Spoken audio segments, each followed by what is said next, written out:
and welcome back to Memories of a Musician. I'm your host, Vito DeSalvo.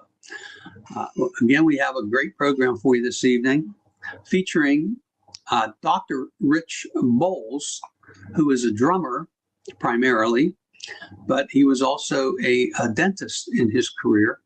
And he also, as I'm going to read about in his bio and things, was also done a lot of recording and also was a designer of some boutique custom drums. And we're going to talk about that. Before I do, I want to tell you about how I met Rich Boles, because probably of all the musicians that I've met over the years, this probably is the most unique meeting of two musicians from Pittsburgh. So here's what happens. I was a snowbird, my wife and I, and we had a condo down in Southeast Naples at a place called Naples Heritage Golf and Country Club. And we were in the swimming pool one day, and there were a couple people. There was a woman there from Cranberry, Pennsylvania, North Hills, and she had a friend of hers, also from that area, and we're all in the pool, and we're talking. Somehow we got talking about the taxes in Pennsylvania, Pittsburgh, whatever. And this fella comes over and sits on the edge of the pool and says, "Hi, guys." He says, "I hear you're talking about Pittsburgh." He says, "I'm from Pittsburgh." And I'm like, "Wow, that's nice to meet you. What's your name? Rich Boles." Okay. And they kind of struck a little bit of a bell, but I really never knew Rich Boles as a drummer in the world of music in Pittsburgh. So he eventually comes into the pool. He and I ended up spending about 2 hours in the swimming pool just talking about everybody we knew in common. It was the funniest thing. My wife's going, "What are you guys doing?" So we met, and then every year thereafter, we got together at some point in Naples. And this year, we went out for lunch or something. He and his wife, Sue, and Lana and I, and we came back to our house, and I had a picture taken of us. That was just this year in 2026, and in my backyard there. So anyhow, that's Rich and I, and we had always get together when they come down to Naples for something. Sometimes they come up, whatever, for dinner, whatever. We have a nice to get together, and very, very nice people. Especially his wife. She's a wonderful young lady. So I have an opening montage I put together that I'd like to play that shows a lot of different things. Now, first of all, it's a song that's being played. You'll see the title and everything. And Rich is playing drums on this track, and it's part of the group he was at least part founder of. And I'm going to play this montage, and you'll see a lot of different pictures of Rich in action. So let's watch this together.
you go. Wow. Great tune, great arrangement, great playing right there. George Cora, that saxophone solo, nice. So I want to give you a little bit of background about Rich. Born into a musical household in Shaler Township, Rich Boles grew up watching his father arrange big band charts right at the family piano. While he started on the saxophone, his heart was always behind the kit. In ninth grade, he finally talked with his folks into buying him a drum set, a Zimgar set from Volkwines, located at that time in the north side of Pittsburgh. He started taking lessons at drums in Crafton, PA, under the great rudimental teacher, Tom LaFlame, and eventually taught drum lessons for 4 years at that shop. By 15, he was already a union musician, gigging every weekend in 10-piece bands. He eventually faced a crossroads: go pro in music or pursue a different path. He chose a career in dentistry, but music never left him. In fact, his drumming paid for his entire education at the University of Pittsburgh. After a successful career building practices in Cranberry and Bethel Park, and a 20-year hiatus from the stage, he's back in the pocket. Driven by a passion for exploring diverse genres, Rich launched the band This and That during the COVID-19 pandemic shutdown. In 2020, Rich collaborated on an album project that brought together top-tier Pittsburgh talent, even while stages were dark. Sessions featured legendary lead singer Jimmy Ross from the Jaggers, with audio tracks recorded and mixed by Jay Dutt at Audible Images Studio in Pittsburgh, Pennsylvania. These recordings included a powerhouse ensemble with Brian Stahersky on bass, Dan Shields on guitars, and a full horn section, including Joe Herndon and Eric DeFade. Today, Rich is the drummer for Rick Purcell, a veteran sub for the Skyliners, and the craftsman behind AZ Custom Drums. Whether he's performing dental implants or building a custom snare, his precision is unmatched. Please welcome the drummer, the doctor, and the man I met while he was busy showing off his butterfly stroke in a Naples swimming pool surrounded by several 80-plus-year-old ladies. Ladies and gentlemen, let's welcome to the stage Rich Boles. There he is. Hey, Vito, how you doing? that was you doing the butterfly with all those women around. Remember that. You know, I'm in charge of the dialogue, so I get to write what I want. Beautiful. Yeah, thanks, man. Yeah. How about that? How about our introduction when we met at that swimming pool? That's the truth, right? I have it. You have it about 90% right. Okay. So you were holding court in the pool with all these beautiful women around you. And I heard you talking about making homemade wine. Oh, that was the first thing I heard you say. And then I heard someone say how high their taxes were. And that's when I got up, walked over, sat on the edge of the pool and said, I heard high taxes. You must be from Pittsburgh. And sure enough, there were some gals there that were, and you were. And then somehow, I don't know how we found out that you were a musician and that I played some. And like you said, I hopped in the pool, man. We were like prunes when we got out. We were in there for like 2 hours and just naming through all the musicians that we knew, man. It was fabulous. What a cool introduction. And to boot, you know, I had met your father, Harry Boles, right? Correct. I met him through my friend Evan Broman, because he played with Jack Purcell. I think your dad did. I mean, I met through Frank Ostrowski. I mean, I was at parties with Frank, different things.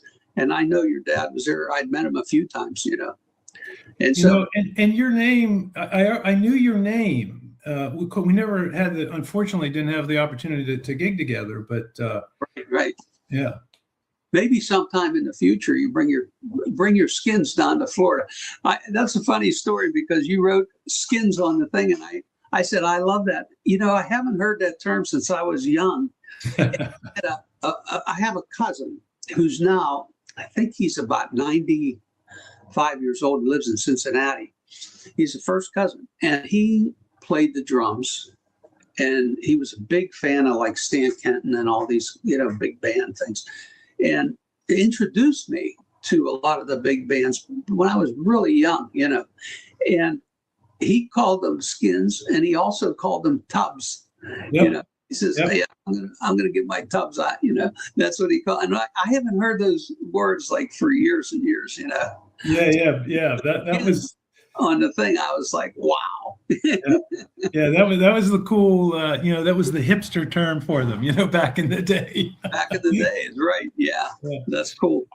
Well, I did see something in your bio about you starting on saxophone. So tell us about your beginnings. Obviously your dad was a great musician, and I think he played sax, flute, clarinet, piano.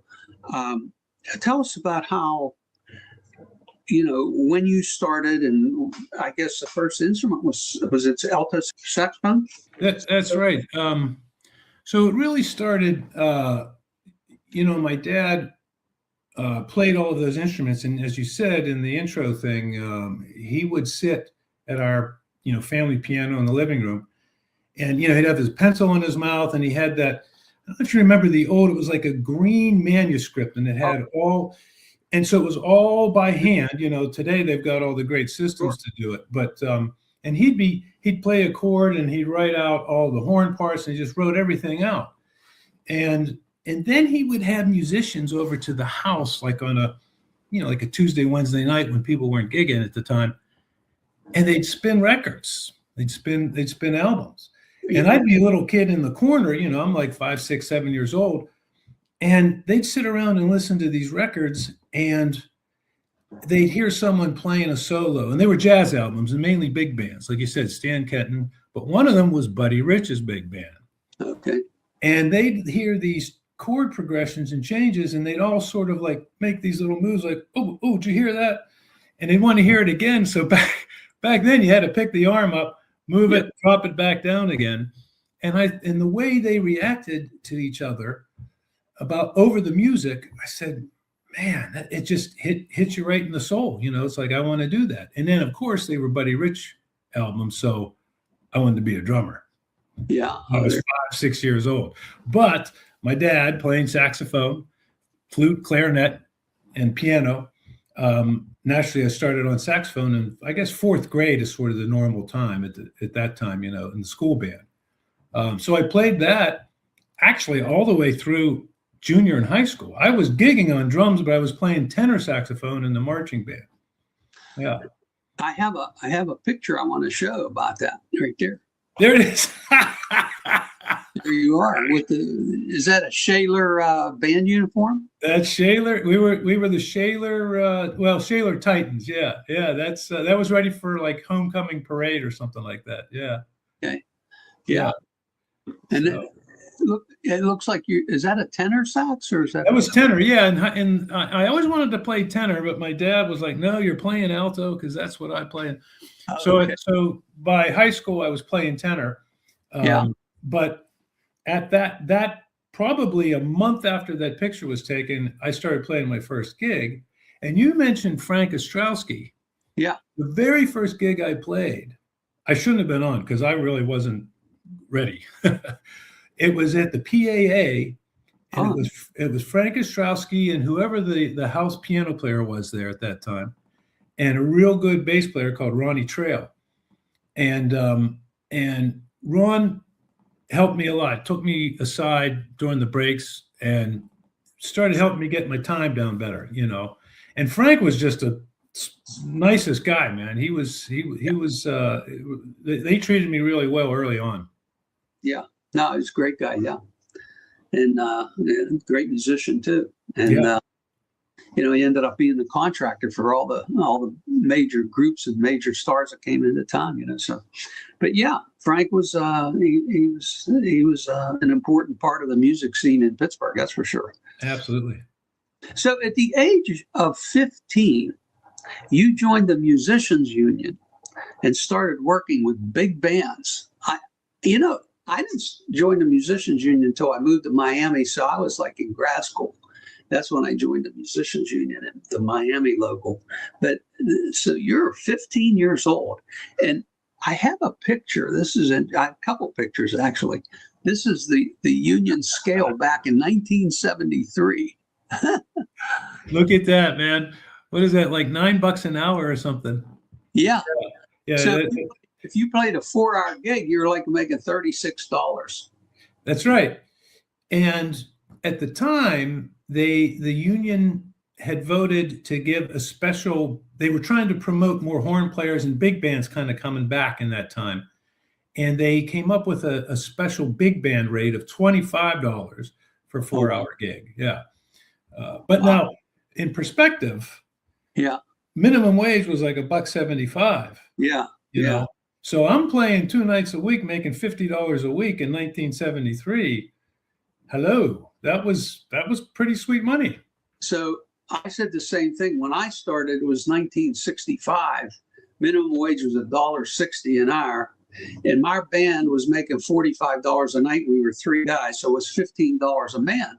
Well, in 4 hours, I was making $15, way better than $1.60 an hour. Plus, not only that, we got all the Iron City beer and fixing blanket that you could take and eat. Yeah, that's true. And then this was like the front cover of one of the Pittsburgh Musicians Union journal that came out like once a month. Right. Maybe quarterly. I don't know back then. But anyhow, there's another part of the scale in here. And it lists all the clubs. And it's interesting because they had not only the scale, but they based it on where you were playing. Yes. Right. If it was like a small little club and versus like the Hilton Ballroom, the rate was different, That's right. That was kind of an interesting thing too. And in that day too, Vito, they really had it ironed out that if you had to travel over like a dinner time, like you were supposed to get a meal, and sometimes you got travel expenses if you were playing like way out and I don't know, out in Ligonier or whatever. Yeah, if it went over like an hour travel or whatever, there are 2 hours then you got a stipend for that. Yeah, right. Yeah, that's yeah, you're right. And then sometimes meals were part of the deal. Whatever it was. It was a very particular thing, with that. That's interesting. It's interesting. Tell me about the Ray Vincent Orchestra this year. And there's a picture of you down in the bottom left corner playing the drums. You're pretty young there. I was probably 15 or 16 in that picture. I got into that band. And God bless Chuck Sperry, who was one of the 2 trumpet players in the band, and he just befriended me. He was friends. We had mutual friends, the Tamburi family. I don't know if you knew any of the Tamburis, Larry Tamburi and Dave Tamburi. They were a very musical family. And Dave taught high school out your way somewhere way back in the day, but. Chuck is, you can see him in the top picture there. He's that's Ray Vincent in the dark suit, and Chuck's behind him in the beard. And we've become lifelong friends. And this was a 10-piece band at the North Park Sportsman's Club. And that was the steady Friday, Saturday night gig, and occasionally extra shows on Sunday nights. And if you remember back in the day too, gigs were like 9:30 to 1:30. That was the norm. I'm going to bed at 9:30 now. Yeah. I remember 10 to 2. Yeah, that was dances being 10 to 2 on a Saturday night. Yeah. So this was one of the rare, it was a 10-piece band, a steady 10-piece band, Friday, Saturday nights, man. I was blessed, so blessed to be able to get that gig. And that's where really, I was there for about 3 years with that band. And that's where, getting to play every weekend, really honed my time and skills and started to get it together. Look at that. Oh my God. I had hair, Vito, in that picture. No, a lot of it too. Now there's a question. Do you have any clue who that bass player is? Yes. Pete Adamiak was his name. Peter Paul Adamiak. Yeah. Yeah. And he had a brother who was bass player too. His last name was Adams, maybe, or something like that. Okay. Yeah. So I played with Peter Paul for at least 15 years with Little Joe, the violinist. Oh yes. Little Joe Leukemia was his last name. Yeah. We just called him Little Joe. Well, Little Joe and Peter Paul and myself, I played accordion. We would do gigs where we would stroll and, during dinner and things like that. But Peter Paul, what a great guy and a great bass player. And really nice guy, soft-spoken. Yeah, that's him. Yeah. Yeah. I see it looked sort of like him. And I just wondered if that was him, That's really that's him. Yeah, God bless him. That's funny. Yeah, he was great. Pete, we had a lot of fun together, and I learned a lot from both of those musicians, Peter Paul and from Little Joe. Sometimes I needed a song, an older song, and I couldn't find it in the fake books. I couldn't find it in my files. I'd call Little Joe. I said, "You know this song?" He'd say, "Three flats." Three flats. Yeah, three. Okay, so it's a key of E flat major. Tell me about it. And then he'd start singing it, and I'd be writing it down as he would sing it. And that's how I learned songs, and I had it for that night, that I needed to play it. Yeah, so, yeah. But those guys they were really like the old school, guys. Yep. He was. Yeah, that's right. That was a lot of fun. That was a lot of fun. I remember that name, Little Joe. I remember I probably even saw him in a restaurant or somewhere where he would stroll too, Yeah. Oh yeah. He was all over the place. And that guy could play any song in any key. Didn't matter. And he was terrific. I mean, he was just a really great musician and a wonderful person, Yeah. Small world, man. Another mutual music attachment there, that's cool. Yeah, that's one we didn't even talk about in the swimming pool. That's funny. Okay, so let's talk about the Bill Tonti Big Band. Tell me about this here. Yeah, it was mainly like a rehearsal band. You can see it's like, I don't know, 17, 18 piece. I mean, it was huge. And they used to rehearse at a place called, it was a woman's name, and it was the Beverly Hills Hotel, it was called. It was out here in the North Hills off of Babcock. And then, we got some gigs out of it. And Bill Tonti's in the black tux there with the trumpet. Yeah. Amazing trumpet player. And my dad knew him from way back in the day. My dad wasn't in this picture, though. He did play in the band some. And he told the story that Bill, you talked about playing any song in any key, and as a drummer, I'm very astute to what key we're in, because I need to tune my drums differently. But Bill could transpose. He could do the half step transposition and play a song, and I'm like, how do you do that, man? You musicians. That musical ability is just amazing to me, to be able to play it in a different key, and he was that type of guy, that type of player. It was a good band, man. And they had great charts. My dad wrote some of the charts for that band. It was another great experience, Yeah, that's cool. Well, everything is about experience and exposure and experience, right? but those guys that could play, and I was the same way. I mean, I was able to do the songs in different keys and things like that. Maybe not every key, but I mean, I was able to do that. But a lot of it is just you have good ears and you can hear, Yeah. the changes and you know where to go. It's just, and it's experience. It's like playing these songs over and over, and you understand the progressions and things like that. So it's not that complicated. But so, Rich, you are Dr. Boles, and we're going to talk a little bit about your career as a dentist, and specifically about the cowboy dentist in your dental mission trip. I want to talk about both of those because I have pictures. How about this picture here? You got to explain this to me. That's actually out in West Texas. My brother lives in Texas, and we were doing a little vacation out there. And this I don't even know what that thing is, a horse or a cow, I don't know. And I went over to it and I said, "Look at those teeth, man." And I said, "Let me pretend I'm working on those teeth."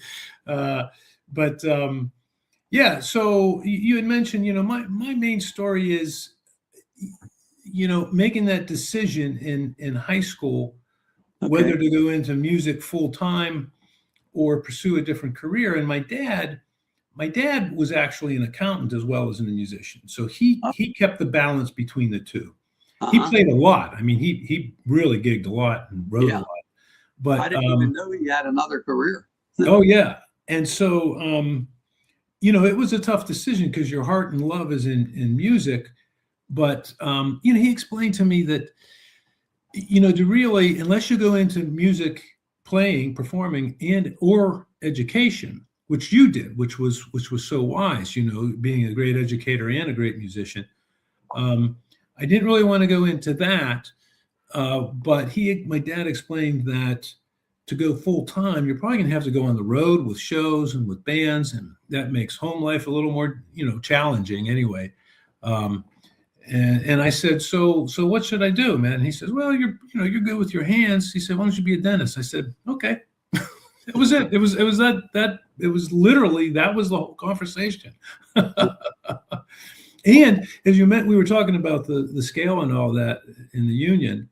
I was so blessed because at that time, just playing, and then I worked different jobs in the summers while we're off from school, but I was able to afford to pay for all of my education myself. That's a wonderful. Undergrad and dental school, which is impossible today. I mean, those numbers just don't crunch today, So that was a blessing. Playing music, because the music rates have pretty much stayed the same. My one buddy, a good friend of mine down in Arizona, a great tenor saxophone jazz player. He said, "Yeah, man, we're all still chasing those $100 gigs around, man." Yeah, that's right.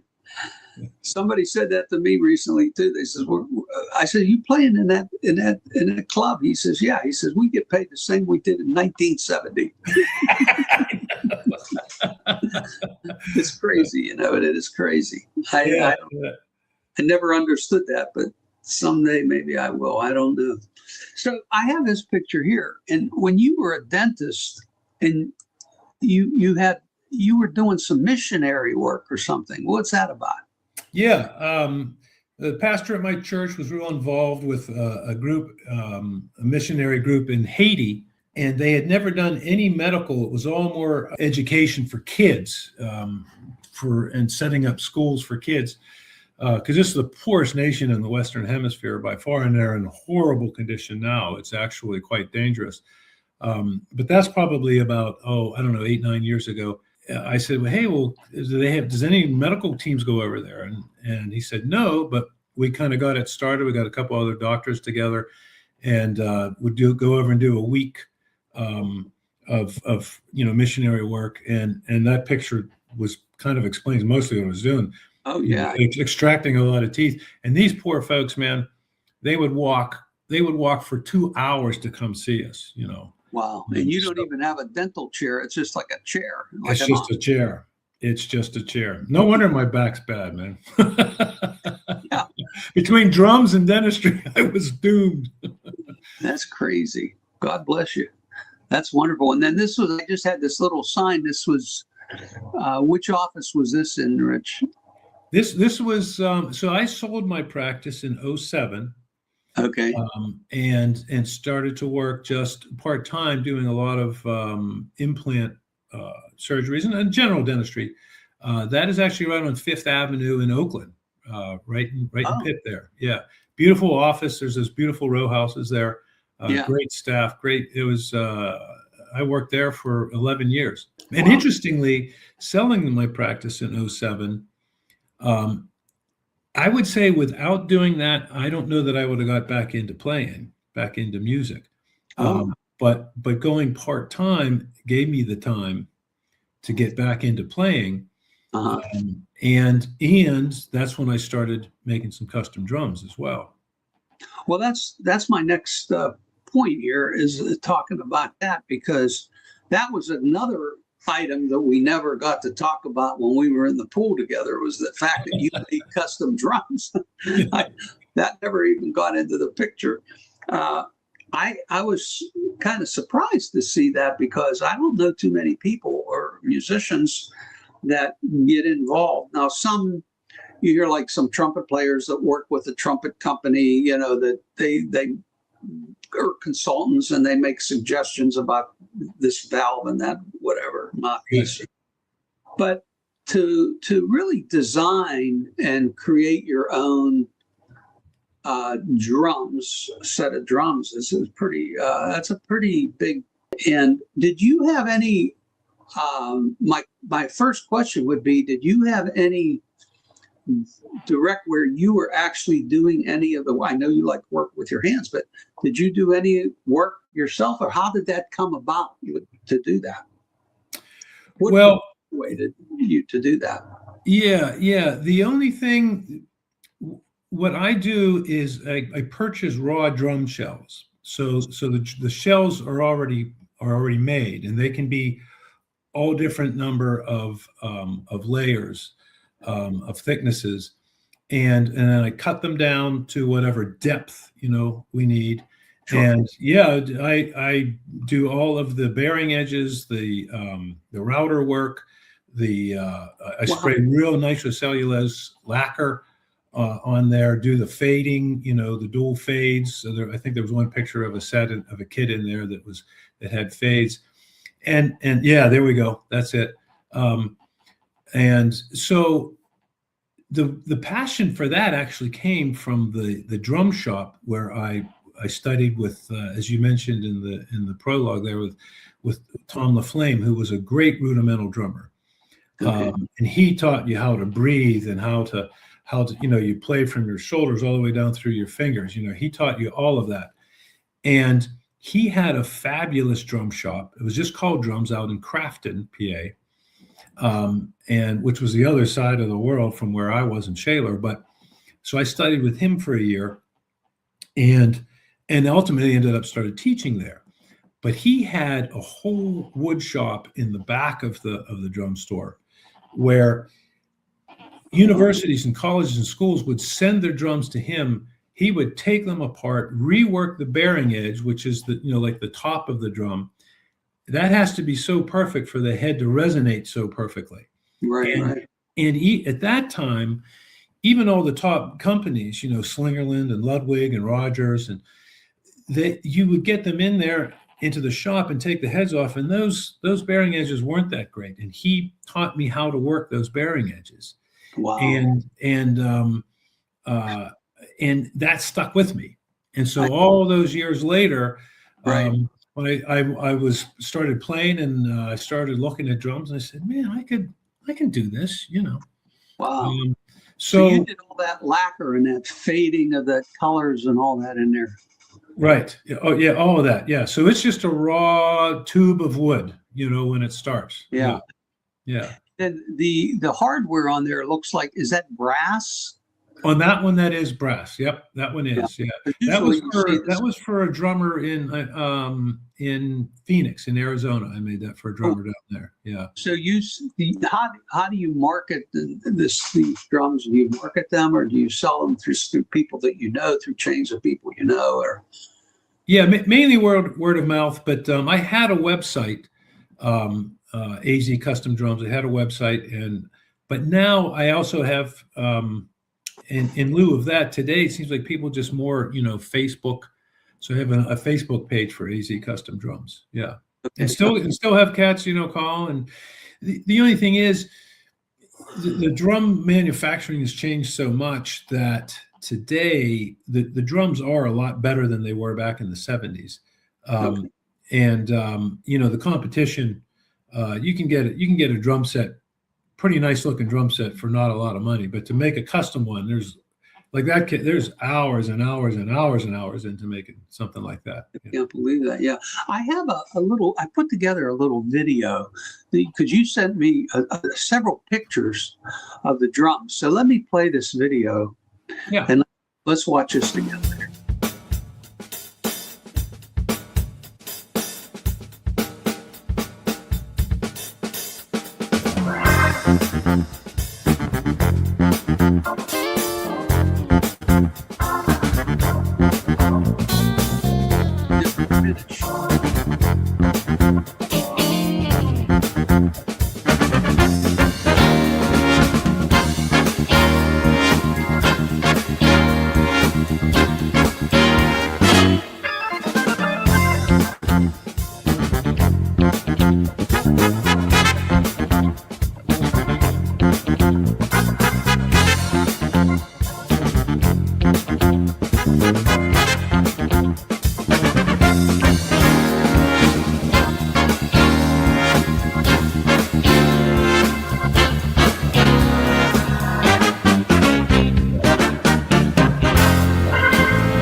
There you go. I noticed you have a lot of different finishes on these drums, right? A lot of different, and you do all these different finishes. It's a lacquer finish on there. Yeah, on pretty much all the ones you showed there. Yeah, and the one picture that showed the raw shell Right. on a platform with I made those platforms and that rigging for that router. You have to cut a real precise, thin router strip. Some of those drums had pearl inlaid in there, and Yes, I saw. Yeah. yeah, That's yes, in the shell itself. correct. That's right. Yeah, I mean, you cut in about like 1.5 millimeters. I mean, real shallow. But it has to be real precise, or it sticks out, or it's too far in. Have you been to Sorrento, Italy? No, I've been to Italy a number of times, but not to Sorrento. Okay, Sorrento is known for inlaid wood, and you can go there and a lot of different shops where they do all these really intricate. They look like paintings, but they're not. They're all different little pieces of wood inlaid. It's amazing. And of course, they do tables, they do all chairs, they do all kind of different, furniture and different with inlaid wood all through it. It's amazing. But that's a craft there. Yeah, it's wild that you're saying that, because I was just in Italy last fall in September, and we visited a palace in Florence. And Okay. I forget the name of the palace, but The Pizzi Palace? that's it. Yeah. And Yeah. in there was a table. You're just sort of walking through these, cavernous rooms. The wealth and stuff was incredible, and the artwork and everything. But I walked up to this table, and I saw this picture on it. It looked like a painting. Yeah. And I'm looking, and the guy working there comes over and says, "What do you think of that?" And fortunately, he spoke English. And I said, "That's incredible." I said, "How did they paint it?" And he goes, No. That's all inlaid wood." Yeah. And here I am thinking I know what I'm doing, putting this little strip on a drum, and these cats are like making a paint. It seemed impossible to me. you Yeah, know, well, and it was absolutely beautiful. I have yeah, pictures of it. it's amazing. Next time you come to our home, I bought one in Sorrento, and it's a picture. It's probably about, oh, I'm going to guess about 15 by 18, 20 inches. And it looks like a painting, and it's these tarantella dancers, and there's barrels, and there's all kind of different things in it. Next time you come here, I'll show it to you. It's all inlaid wood. It's amazing. Oh, that sounds great, man. That's Yeah, yeah, but that's on your drum there, and that's a you know again, and it's interesting because you had to be very, very precise when you were doing an implant, you know what I mean. And in that business, in your dentistry business, you had to be very precise. And now this is another example where you carry that same technique into making drums, right? yeah. I mean, just that fine precision kind of stuff. The difference is, if I screw up the inlay on the drum shell, I throw the drum shell away. Right? You can't screw up doing an implant on. That's sure, you can mess somebody up pretty quick. Kevin Clark, who's been on your program, your show, Yeah. And I love Kevin. In fact, Kevin's on all of my all the recordings. The one you just played, he's on keyboards on that. But we talked about that because he did. He's retired like me. We're about the same age, and we talked about him doing the LASIK surgery and all that kind of stuff. Yeah, he was an ophthalmologist, and he did a lot of that laser surgery and things. That's amazing. Well, and it's interesting, but how music is tied into all these different, people that are doctors and different things. And so musicians, and I mean, I think, music, growing up, learning music is such a valuable asset in your life, in so many ways. Oh, in so many ways. And along those lines, I was a math major undergraduate at Pitt, and the connection between math and music isn't. I mean, you know this as well as anybody is amazing, and tying together just music. Just there's 12 tones in the Western music, and in the way rhythms fit together mathematically. Sure. It's cool how that's tied together. And you learn that from day one. You learn that a whole note is 4 beats, and that if you divide that in 4, then you get quarter notes, and you get each quarter note is 1 beat. So you're dealing with math right from day one in music. It is. And with drums, you play these patterns, and you may play a pattern that is an odd number, even in an even time signature, and it resolves in a different way, like in a fill, like that opening thing you played. There's these different roles that you play and different rudiments that you play. Thank you, Tom LaFlame, rest in peace, for teaching me those early on. Yeah. And you can play these different patterns, and they resolve in a different way at the end of like if you're trading 4s, for example, in a jazz thing, and that's all math, it all works. Yeah. That's exactly right. And there's a couple songs that have, and I can't think of one right now, but that have intros that when you listen to it, it sounds like it's like in a different time thing, like in its triplets or something. And then all of a sudden, like you said, it resolves into this groove. And then you say, how did that happen? And it's just, it all works, and it's all powerful, really. Yeah. Yeah. It's fun. It's fascinating, man. It's cool. So Rich, tell me about the group Hard Bop 6, or sometimes I've seen it as the Hard Bop Sextet. It's the same thing, I'm sure. Yeah. Were you the founder of this group, or part founder, or what? Who founded this group? No, actually, it was more George Clore, who, as you know, is the current president of the Musicians Union. Sure. And George, tying this back, we were showing the pictures of that Ray Vincent orchestra. George Clore was on that band. Oh, He was wow. a tenor player in that band. That's how I met George. And I'm lifelong friends with him, man. You know, that's just music. Music just, you know, does that, you know. And George is he's not well enough known, in my opinion, man. He's an amazing musician, great player, funny guy too. Yeah. And George plays all different genres of music, but jazz being his passion, in this hard bop era of the jazz, you know, legacy in the sort of late '60s. It was sort of after bebop and leading into sort of fusion more. So it was in between a little bit, and just isn't played that as much, you know. And so he came up with the idea of putting that group together. And Ralph Guzzi wrote most of the charts. He wrote the chart on the thing you played earlier. Ray DeFade wrote a couple of the charts for the band too. Okay. And, yeah.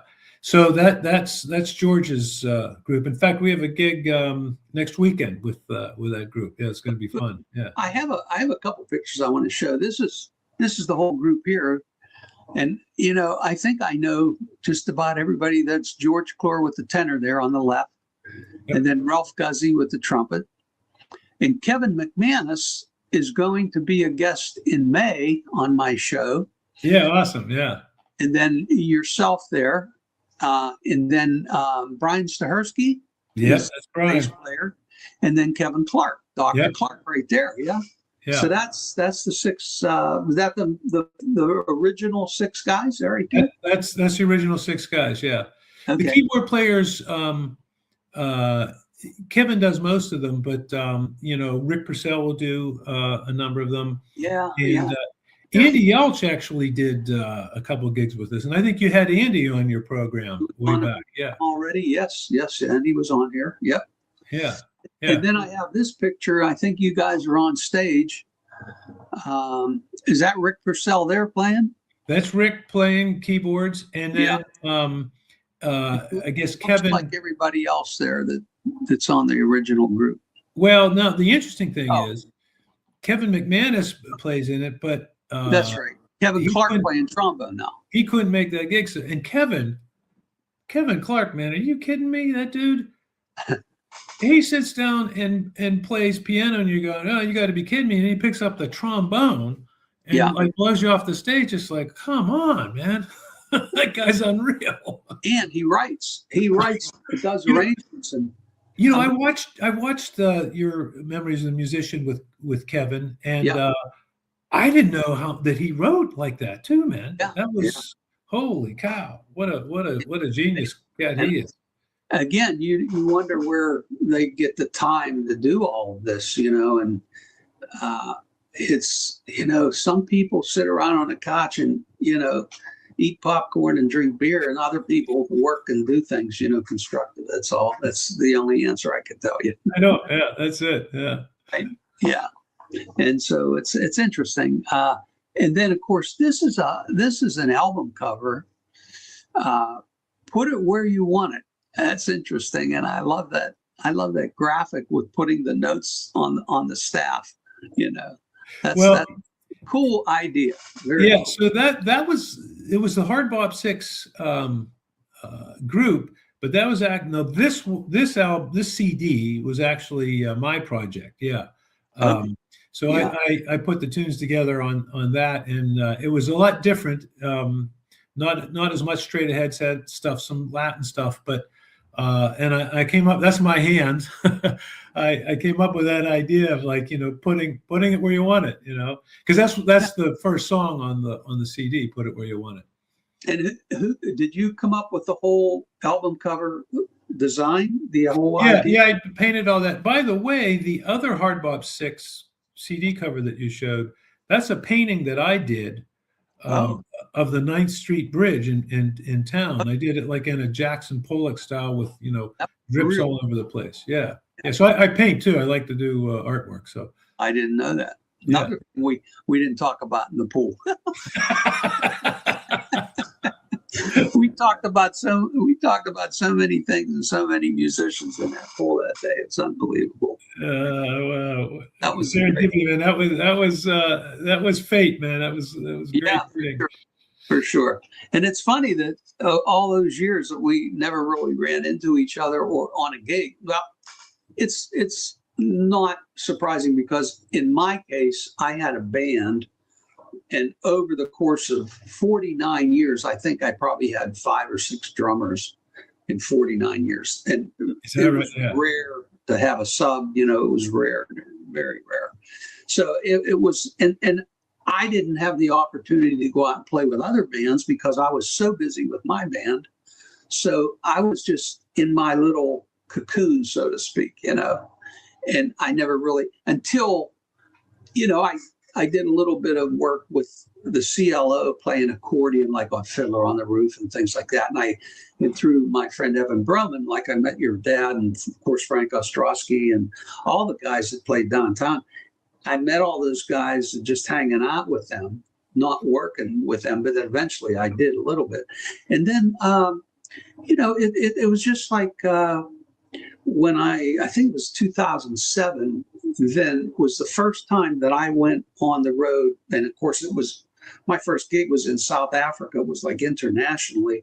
And then I started working with many different musicians and throughout the country, throughout the world. And I had to call the Frank Ostrowskis of this city and that city and talk to these contractors and get the musicians I needed for a particular concert and things. So, but until that time, I was just in my little world with my band, and it was all I could do to keep, because we were doing like 100, 120 gigs a year just with we three, so we were pretty busy. I didn't have time to do too much else. Well, gosh, between, teaching and playing and writing and, Yeah. I didn't retire from teaching until 2008, so I was full time there. So, that's what happens, it's what the musicians do. So this is interesting to me because during COVID, and this is great because you and I have this in common too. We're both ambitious and we're both constructive. We're both, wanting to do something constructive rather than just sit around and eat that popcorn, So during COVID, you started this group, This and That, which is kind of like almost Pittsburghese. If it was this and that, this and that, this and that. Yeah, right. But you started this group, and a lot of there were a lot of musicians and a lot of ensembles that recorded this way, where everybody got on the Zoom and recorded their part onto a particular recording, and there was a good bit of that going on. But you started this group out of that, in that light, and during that time, I composed Symphony Number 1. So I wasn't sitting around either, and I was putting a lot of time in to do that. But you did this group, and it was amazing. I wanted to show this again, and this is a great album cover because it really spells out exactly what you can see. Every musician has a different background behind them. That's their own studio or their own home where they're recording and playing their particular part, right? Well, yeah, the that was the idea of the cover, to kind of stamp it to that COVID time. Everything came to such a screeching halt with COVID, and I had put some money together to do some traveling right around that time, and you couldn't. So I said, well, let me do a CD, man. And cats weren't working much, and so the design of that was to exemplify what was going on at the time with people that would record in their own homes and send it into a studio of some sort. We actually did record in the studio though for this CD. And so in the reason I came up with This and That, I wanted to do a sample of all the different bands and singer-songwriters and musicians and groups that I that I love and grew up listening to. And Okay. so that's why it's this and that, because it's not any one genre. You know, if you look at the songs on there, I mean, you know, there's Steely Dan, there's Sting, there's Joni Mitchell, there's Tower of Power, there's Chicago, there's a James Taylor song on there. You know, Yeah. so it really is this and that. You know. Yeah, yeah. Yeah, and the album cover, I included a picture down the corner of me with the mask on, because at that time in dentistry, you had to, what you had to do to go through to see each patient was, it really became prohibitive, Yeah. time-wise and cost-wise, and we had to shut the whole office down. And that's actually when I decided to retire from dentistry. That kind of was the time to do it anyway. Sure. And, yeah. And those musicians, and that's like the who's. How blessed am I to get to play with all those cats, man, and those singers. I mean, oh my gosh, Lisa Blyle and Donna Groom and Sherry Richards. They're just amazing. I get chills thinking about it. Yeah, we're going to hear them in a minute. I want to show one other picture, and this is you guys on stage, and. Yeah, that's at Jurgles out here in the North Hills, a great venue, and that's a lot of the band. And the interesting thing about that is that's Joe Monroe in the middle there singing, great musician, great singer, and he's with a great group called the Ghost Hounds. They actually the warm-up band for the Rolling Stones. That's the level of that stuff. And there's Kevin Clark over on keys. On keyboard, yeah. But that night, you were still coming back to Pittsburgh. You still had your beautiful home out in Bethel Park or South Park. And I invited you to this show, and you couldn't make it because it was the same night the DeFade family was doing their CD release show. I don't know where it was, somewhere in town or wherever it was. And Eric was supposed to be on this gig, but he was going to run out. He didn't quite make it.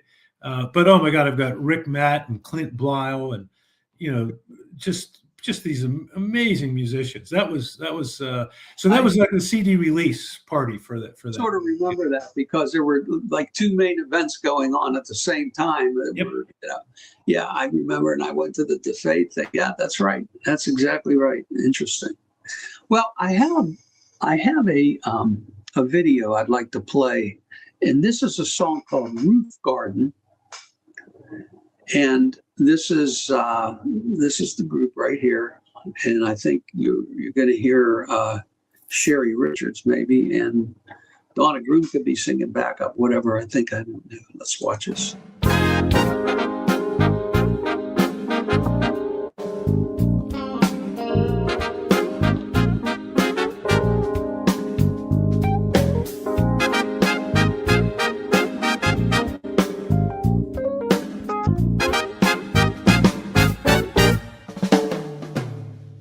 Does anyone want to go waltzing in the garden?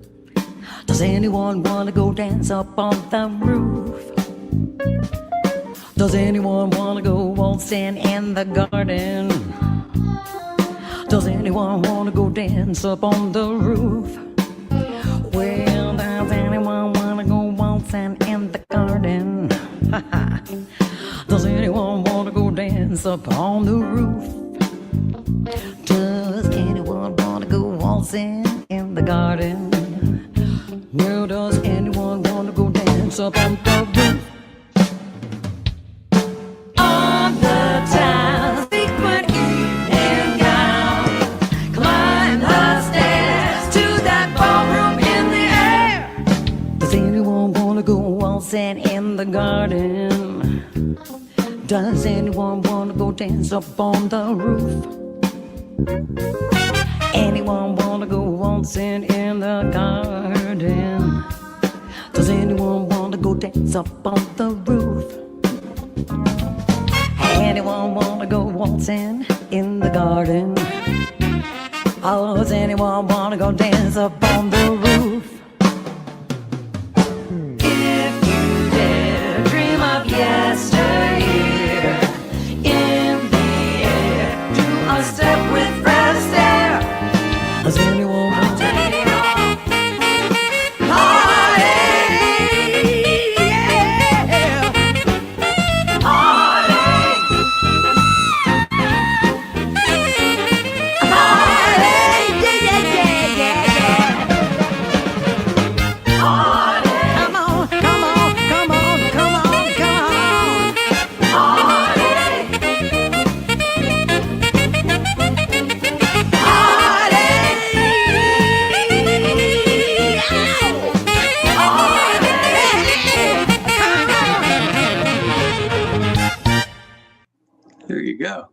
Yeah.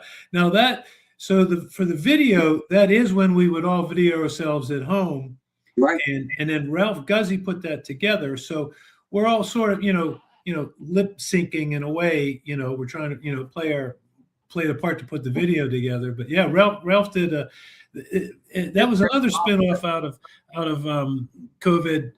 Ralph got into doing these videos now, which he does quite a few on YouTube and Facebook and things. Yeah. Yeah. I saw that. Yeah, he's very.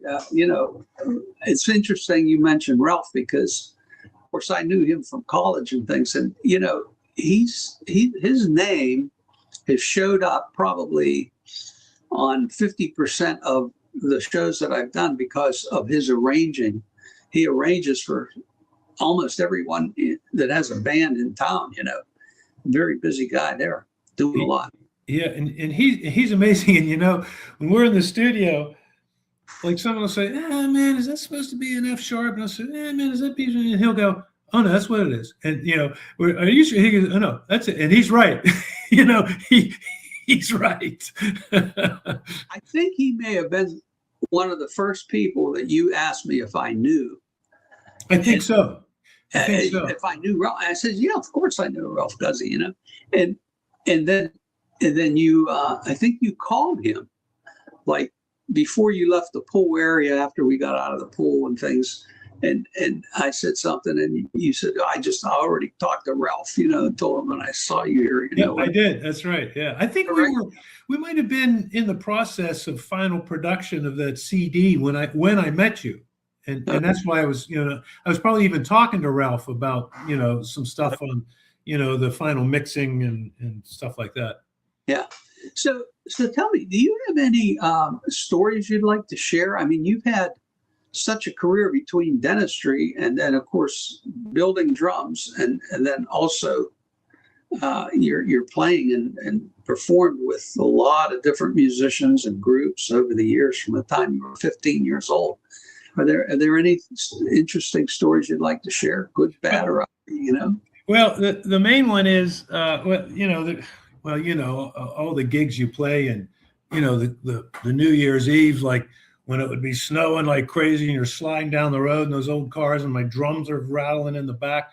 And it reminded me one night I was coming home from a gig, and it must, it was probably 2:00 in the morning. And so now I'm driving, because when I started when I was 15, my mom would have to drop me off at the Sportsman's Club with that 10-piece band. Oh.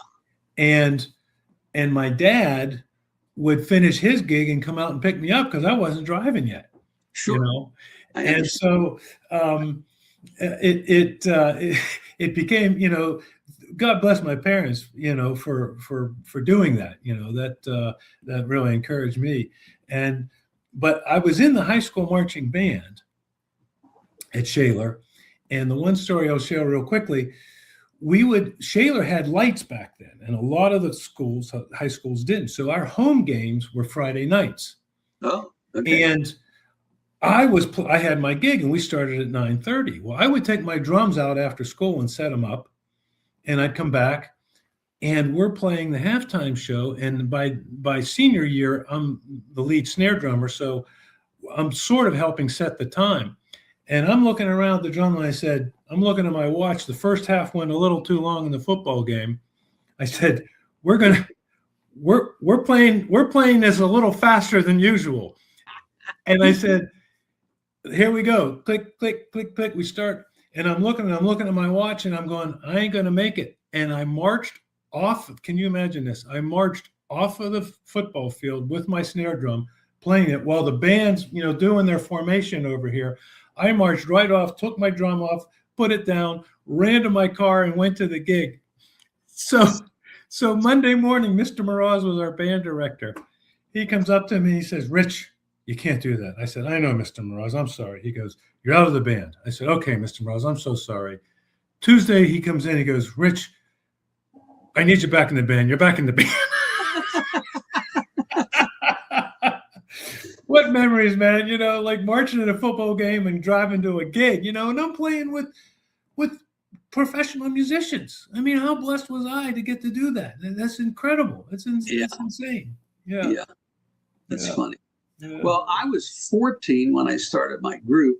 And of course, I wasn't driving either. My dad drove me to every gig, you know, and picked me up, or sometimes, depending how far it was, he might have stayed there. And you know, he was the one that introduced me, like, after the gig, you want to stop and get a hamburger. You know, okay. So we would stop at some diner and get a hamburger and a Coke, and, you know, then we'd go home. And after I started driving on my own and with my musicians, you guys want to stop and get something to eat? Sure. And that became like part of the culture, you know, part of the culture. Well, it was part of the culture, and that brings up another good memory. I mean, you think about it, though. You know, you ate dinner at between 5 and 6 o'clock or whatever, right? You get a shower, you get all your equipment together, you drive out to the gig. Well, heck, it's 2 in the morning, man. Yeah. You know, that was like, you know, 8-9 hours ago. You haven't eaten. And so after the gig, that was a normal thing. And my dad, back in his era, there would be the restaurants and the places that would still be open for the cats to go get, you know, a sandwich and a cup of coffee or whatever after a gig. So he knew all the restaurants around town. So we used to go out to eat, which was my passion for food, I think, came from that. But a great memory is coming home from the gig, going into the kitchen, and I hear the garage door open again, and my dad come in, and we'd sit in the kitchen and make a sandwich and talk about the gig, man. What a memory. There you go. That's right. That's interesting. Yeah. And for many, many, many years that I played in, you know, my wife, Lana, and when I would come home from the gig, you know, she never went to bed until I was home. And she would, you know, I'd walk in the door, and first thing she'd say, well, how was the gig? What was that bride like? Well, we played a lot of weddings, you know. Yeah. And she was the one that talked with the brides and made all the arrangements and things, but she never saw them, never met them, nothing, you know. So now I'm seeing them. She said, how was that? She sounded so nice over the phone. So she always wanted to know about the gig and how did it go and what, you know, things like that. So it was just part of what we did, you know. It was an interesting thing. You know, they say that behind every great man is a great woman, and you are very lucky to have a great woman. I love her. She's a baby doll, Sue. And I have a picture. You saw a couple pictures when I did that opening video. And here's another one of you guys, like, enjoying somewhere in Tahiti or something with a tiki bar or something. You know where that is, Vito? No. South of Naples. I forget the name of the town. There's a town down at like the end of the world down there. Marco Island? No. Below Marco, you go a little east and then south again. They say they used to bury bodies down there. I forget the name. It might just be City, somewhere like Everglades City or something like that. It might be Everglades City. Yeah, that was a tiki hut down there. Yeah. Wow, that's cool. So you were actually down here in Southwest Florida, huh? That's where that was taken. Yeah. That's a nice picture. Yeah. She's all too. You're lucky too, like me. Well, you're lucky, and I have to say this as we're getting close to the end here, but your Lana is you're lucky son of a gun too, as you know, having Lana. And the only way I'm letting this whole video thing happen is I still don't have her recipe for her cauliflower recipe. Right, cauliflower. Yeah, I still have to get that from her. That's funny. And she gave it to my buddy Sal and Teresa. She gave it to them, and Sal said, Teresa made it. She said that Lana must have left one thing out of the recipe. It wasn't the same. I'll send it to you, Rich. All right, that's a deal. You got a deal. Okay. So I have one more video I want to show, and this is the song called Moving In. Let me play this video, and we could talk about it after we see it.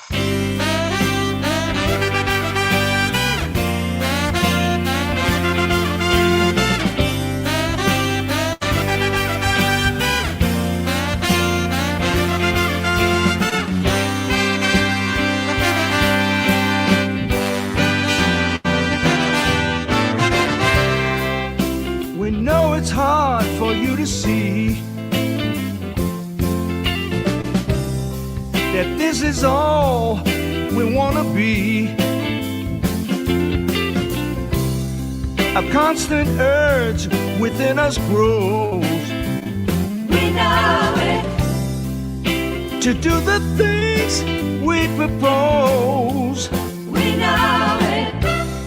We tried so hard to make the grade. Yes, we know it. By making music day to day. Yes, we know it. Although our task is never done, You know we know it. you ought to know it's just begun. We know it.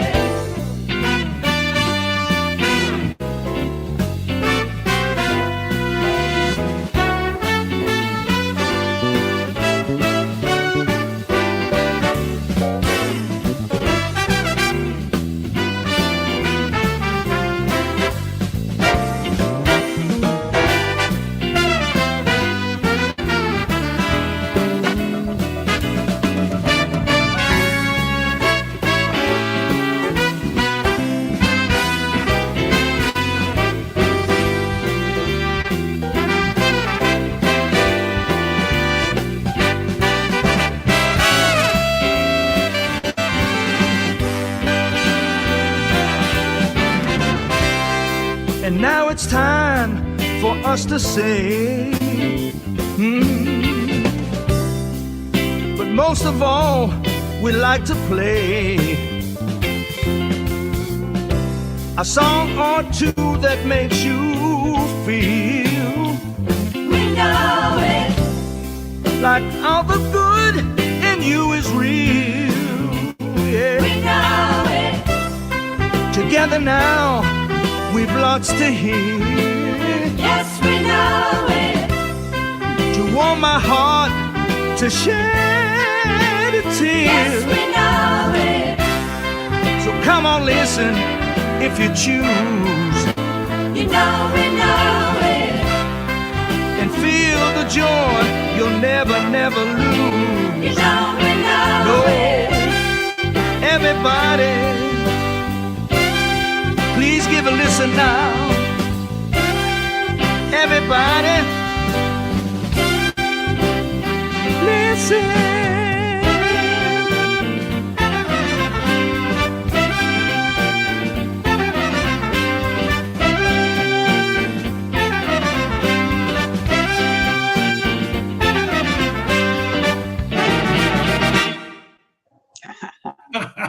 That was great, man. Great. That's a Chicago song. It's the first song on their double album Chicago 3, which was their big classic with 25 to 6 to 4 and all that on it. And it's a song that like nobody does, and it's such a No, I know. great song, man. Yeah. And how about Jimmy Rossi? What a Yeah. nice cat, man. What a beautiful cat. And man, he just nailed that. Yeah. Yeah, he did. He absolutely did. A great singer, man. Great. I think, he was with Pure Gold for a while here. And I don't know, did he leave that group or retire or whatever? I don't know. He still does the Jaggers thing when they put Right. the shows together with the Skyliners and that whole thing. I know he's not with Pure Gold now. There was a period where he was. I guess he was. Yeah. Yeah. And I'm good friends with Benny Fiallo, who was also part of the Jaggers, Oh, okay. Yeah. And so yeah, we are in touch with him occasionally too. So Rich, I really appreciate you being on the show. It's been fun. It's always great, Vito, man. You do such a great job digging into everything, and talking music is wonderful, man. And Thank you. you could go on and on and on, and stories and reflecting on stuff. Yeah. But before we go, hey, we're going to be in Florida next year again. I already got my place down in Heritage, okay. Naples Heritage. And when I see you, I'm going to give you a little bottle of this. Look at that. That's my name. Memories of a Musician. Yeah, this is some of my wine. This is going for like $120 on eBay. And It's a 2023 Zinfandel, buddy. So yeah, Okay, we'll share that when we're down there. that's exciting. I haven't had homemade wine since 2019 was the last year I made it. Well, you were really the maestro with that, man. You had the whole thing, the wine cellar, the beautiful brick thing you had at your house. 8 Wonderful. years in a row I made wine. You know, it was fun. A lot Yeah. of fun. Yeah. And who else? There was somebody else on the show. John Paston. Do you know John? Don't know John. No. Okay, so he was on the show. He was the guy that was in the Navy for like 30 years, and he was a lieutenant commander of the Navy band in Washington D.C. and terrific musician, and originally from Pittsburgh, from McKees Rocks, I believe. And he's a winemaker too. And I had a picture of him with the wine bottles and things, you know. Yeah, So yeah. that's Well, that. I know you had Jimmy Guerra on there, and God, I worked with Jimmy Guerra Oh yeah, way back in the day playing the Shrine Circus. We had a great band with, Yeah. Joe Dallas and Danny Kahn ran that show. And I thought I thought Jimmy Guerra made homemade wine too. I thought he would do it. he didn't make wine. Jimmy made homemade sauerkraut. I know that. But every year he makes homemade sauerkraut, and he has a great garden. And every year I get a little box shipped to me from Guerra's, and I open it up, and there's homegrown garlic. Wow. Yeah, Well, I look forward to that. Yeah. Yeah. Well, Jimmy used to, when we would play the Shrine Circus, man, by the end of the week, he used to bring his car up to it was at the Civic Arena. So there was like a worker's entrance thing. Yeah. And he'd get the elephant, in a wheelbarrow and put it in. And I said, "What the heck are you doing, Jimmy?" He said, "For my garden, man." Yeah. My dad loved Jimmy Guerra, man. My dad, they were best buddies. Oh yeah, we've had a good time over the years too. Yeah, for sure. It's a great musician. I taught both of his boys, and he taught both of my children. My son Vito, he taught saxophone, and my daughter clarinet. So we go back a long way too.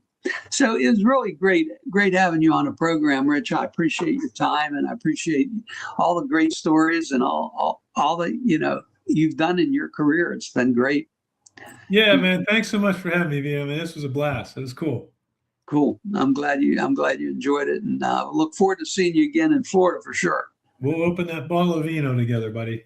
It sounds great. I'm looking forward to it. All right, man. Be good. Take care. And here you go. Another episode of Memories of Musician with Rich Boles. What a great guy and a great musician, drummer, former dentist, and also a guy that makes custom drums, which, I just really didn't know much about that. So congratulations to Rich for a great career too. Looking ahead to next Wednesday, May 6th, be sure to tune in to meet my special guest, Eric Susoff. Eric Susoff is a well-known guitarist and composer and has been a part of the Pittsburgh music scene since his debut with Harold Betters at the Encore in 1976. Known for his warm, bluesy, full-bodied sound, he has played with a long list of local and international luminaries, including Dizzy Gillespie, Roger Williams, Charo, Frankie Avalon, Eric Kloss, Frank Cunamundo, Gene Ludwig, Dave and Maureen Budway, Sandy Staley, Kenya, Roger Humphreys, Don Alico, John Wilson, Mike Tamaro, and many others. Eric is the leader of the Latin jazz quintet Salsamba, founded in 1984. The group has played clubs, festivals, and colleges throughout the United States. Salsamba has 6 recordings to its credit, including its most recent, Mojito Blues. Eric has been seen on stage and TV playing everything from nostalgic rock to show tunes and avant-garde chamber music, with groups as diverse as the Pittsburgh New Music Ensemble, the Marcells, Carnegie Mellon University Drama Department, and Pittsburgh Civic Light Opera. In 2017, Eric enjoyed a 3-month jazz club residency in Hangzhou, China, performing with the George Hyde III Quartet. Recently, Eric appeared with the Pittsburgh Symphony Orchestra to perform the world premiere of the August Wilson Symphony. In addition to his recording and performing credits, Eric is also an adjunct guitar professor at Duquesne University School of Music. The episode will be streamed live on Facebook, YouTube, and LinkedIn. Eric Susoff on Memories of a Musician on Wednesday, May 6th at 7:30 p.m. Eastern Standard Time. Thank you for joining me, and you have a great evening.